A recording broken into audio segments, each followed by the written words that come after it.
135 గజాల భూమి కేవలం 8 లక్షలకే. ప్రతి నెల 10,000 మంత్లీ రెంటల్ ఇన్కమ్. భర్త తరచూ మద్యం తాగి వస్తున్నాడని, తనను ఇంటిని పట్టించుకోవడం లేదనే కోపంతో పుట్టింటికి రావడమే ఆమె పాలిట శాపమైంది.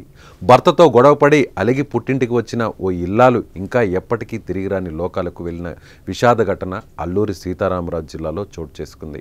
చట్రాపల్లికి చెందిన పండన్న పెద్ద కుమార్తె కొర్ర కుమారికి 2 ఏళ్ల కిందట చింతపల్లి మండలంలోని దోమలగొందికి చెందిన రాజుతో వివాహమైంది. కొంతకాలం బాగానే ఉన్నా ఈ మధ్యలో భర్త తరచూ తాగి ఇంటికి వస్తుండడంతో భార్యాభర్తల మధ్య గొడవలు జరుగుతున్నాయి. దీంతో వారం రోజుల కిందట కుమారి భర్తపై అలిగి పుట్టిల్లు చట్రాపల్లికి వచ్చేసింది. ఇక అత్తింటి వారిపై అలిగి పుట్టింటికి వచ్చిన కుమార్తెకు తల్లిదండ్రులు సర్ది చెప్పారు. చిన్నపాటి గొడవలు సహజమేనని, కాపురంలో ఇలాంటివి మామూలేనని నచ్చజెప్పారు. సరేలే, కోపం తగ్గిన తర్వాత వెళ్దూలే అనుకున్నారు. అప్పటికే మృత్యువు ఆమె అంచుల వద్దకు వచ్చేసింది. అది ఆదివారం.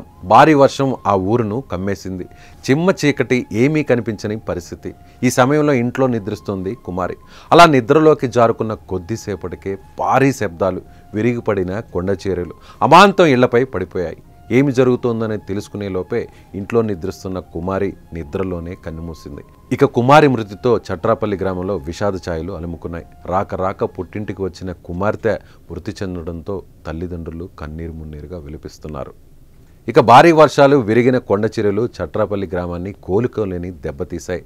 ప్రకృతి విధ్వంసానికి ఇప్పటికే ఈ గ్రామానికి అన్ని దారులు మూసుకుపోయాయి. కొండ చర్యలు విరిగిపడిన ఘటనలో క్షతగాత్రులు కొర్రా పండన్న, కొర్రా సుమిత్ర, కొర్రా సుబ్బారావు పరిస్థితి కూడా దయనీయంగా ఉంది. ప్రస్తుతం వీరు హాస్పిటల్లో చికిత్స పొందుతున్నారు.